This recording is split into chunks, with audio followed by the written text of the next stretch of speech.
Roberts, you're next. Who is? Oh, Senator Burr, sorry. Senator Burr, you're next. Thank you, Mr. Chairman. Mr. Lew, welcome. Thank you for, and your family for serving you up in public service so much.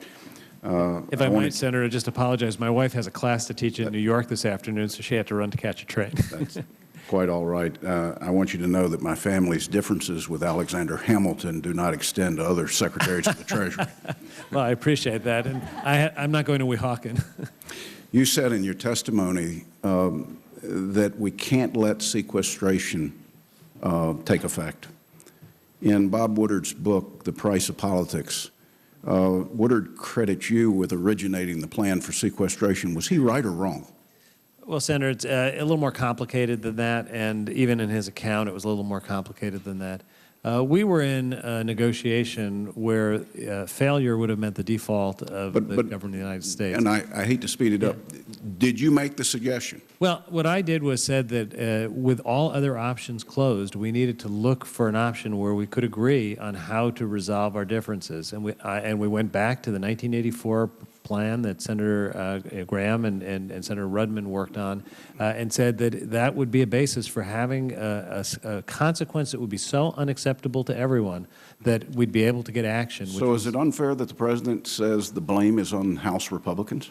Well, I think that they originated. It's what he said. Senator, the demand for an enforcement mechanism was not something that the administration was pushing at that moment. Our preferred outcome would have been to have there be something on taxes and something on spending. It was unacceptable to the other parties for taxes to be part of it, and the only spending-only alternative that anyone could think of that could be agreed to was sequestration, precisely because it's so objectionable that nobody could imagine it happening. I heard your testimony today that it shouldn't take effect. On November 21st, 2011, let me quote the President.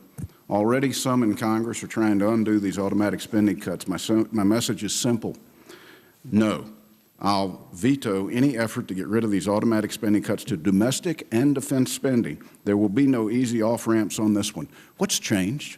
Well, the rest of what he said was Congress should work on putting in place policies that make sense to get our fiscal house in order. That is consistent with what he said last night. It's consistent with what I believe. This is not an impossible problem to solve. It would be better for the country if we have an agreement on a framework for solving our fiscal problems and not going into sequestration. Do you regret suggesting sequestration? You know, Senator, I look back at a time when a lot of people thought we were going to default. That was not an acceptable option, and I think that it should not have been the case that the good faith and credit of the United States was at issue, but that was what was at issue, and I think we had a solution that frankly should still work. Sequestration is so objectionable that we ought to just do our work and solve the problem. Jack, in the Armed Services hearing last week, Secretary Panetta testified that following his and General Dempsey's 5 o'clock meeting on September the 11th after the Benghazi attack, they had no further contact with the White House, and it was their understanding that you, as Chief of Staff, were the individual briefing the President. Is that inaccurate? Well, Senator, I did speak with the President that evening. The National Security Staff was working on the issue on a nonstop basis. But who was actually briefing the President? Were you? I was not. I was in the room when the President was briefed, but I was not briefing the President. Okay, because John Brennan testified yesterday that it wasn't him. Secretary Panetta said it wasn't him. In hearings, the ODNI Clapper said it wasn't him. Acting DCI Mike Morrell said it wasn't him. Ambassador Kennedy said it wasn't him, and the FBI said it wasn't them. Now, we've eliminated a lot of people who had contacts within the intelligence community that knew firsthand what was going on in Benghazi. Let me ask you again, who briefed the President on actually what was happening throughout this 7-hour period? Well, in the conversations that I was in, the National Security Staff was present, and some of the people... Would John Brennan have been included in that? You know, you're asking who did a briefing, and that's different from who was in a conversation. I think if you ask people, were they in conversations, there might have been a different answer. Who was your primary point of contact in the intelligence community?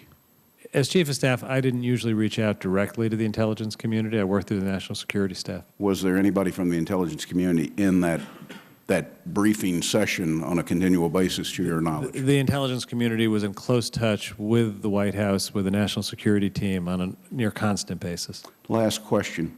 If the Affordable Care Act is the panacea some suggest it is, why did the executive branch exclude themselves from coverage under the Affordable Care Act?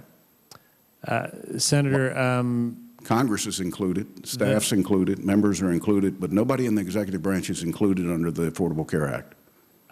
Senator, that is actually a provision. I was not involved in the creation of it. I'd have to go back and check. But Do you think they should be? Well, I assume it has something to do with the fact that the federal system is something that is going to be accessible, in a sense, through if there's a federal exchange. But I'd go back and check and get back to you. I don't want to. In fact, my understanding is every member of Congress and every staff who works for a member of Congress is under the state exchange program. They're no longer part of FEHBP.